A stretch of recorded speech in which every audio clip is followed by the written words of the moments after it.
નમસ્કાર મિત્રો, આજે આપણે બનાવવાના છીએ માખણ, મલાઈમાંથી માખણ. બરાબર, આ જુઓ અંતરાબેન બનાવે છે માખણ. આ મારા મમ્મી છે. હાય. બરાબર, આ બધા બનાવે છે માખણ. હવે આપણે મિક્સર કે ઝેરણીની મદદ વગર આ માખણ ખાલી ને ખાલી 10 મિનિટમાં આપણે બનાવી નાખવાના છીએ. તો કઈ રીતે બને છે, કેમ બને છે, એ આપણે પૂરો વિડીયો જોશું. અને 5 થી 10 મિનિટની અંદર માખણ બની જાય છે. ખાલી મલાઈ આ કઈ રીતે હું નાખ્યું આમાં? મલાઈ નાખીશ. મલાઈ નાખીને પછી આ ફેરવવાનું લોટાથી. ઓકે, ખાલી મલાઈ જ છે, બીજી કોઈ વસ્તુ અંદર નાખેલી નથી. બરાબર, આનું ડાયરેક્ટ માખણ થશે.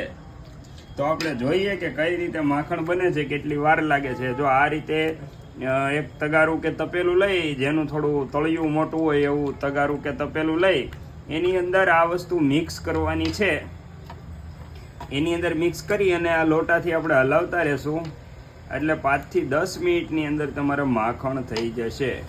અને મિત્રો ખરેખર મુદ્દાની વાત તો એ છે કે નથી મિક્સચર કે નથી કાંઈ ઝેરણી લેવાની કે કોઈ વસ્તુ લેવાની નથી. અને આ જો આ મારું માખણ જો અહીંયા 2 ચોટલા લઈને બેસી ગયું છે, કૂણું કૂણું માખણ.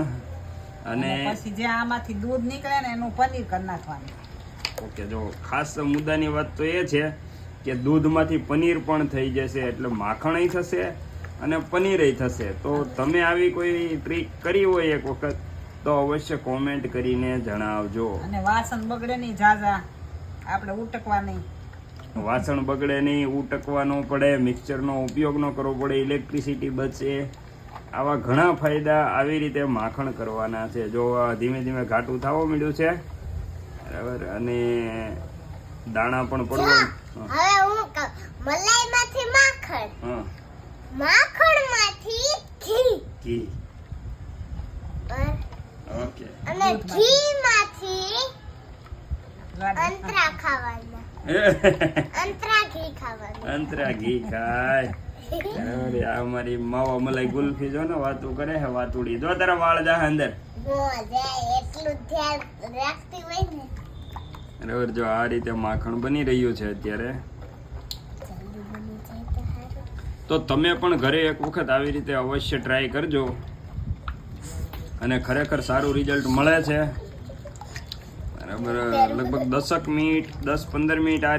હવે જો મિત્રો 10 મિનિટ પછી આપણે જોયું તો માખણ બનવા એવું છે, ઘાટું થઈ ગયું છે. જો બરાબર, હજી 5 મિનિટ ફેરવશું એટલે ડાયરેક્ટ માખણ જ થશે. છાશ વગરનું માખણ થશે.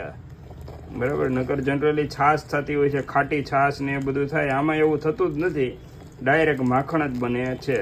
હજી હું તમને બતાવું છું હમણાં આગળ પણ. હવે ભાઈ માખણ બની ગયું છે ટકાટક.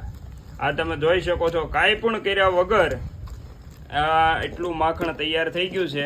તમને જેમ વાત કરી હતી એમ 10-15 મિનિટ ફેરવા પછી. અને હવે અંતરાબેન હમણાં એ માખણ ફેરવશે ધીમે ધીમે. બરાબર, અને આ ખરેખર મસ્ત માખણ બને છે. અને મુદ્દાની વાત તો એ છે કે છાશય નથી થતી, પાણીનો ભાગ કાંઈ નથી આવતો.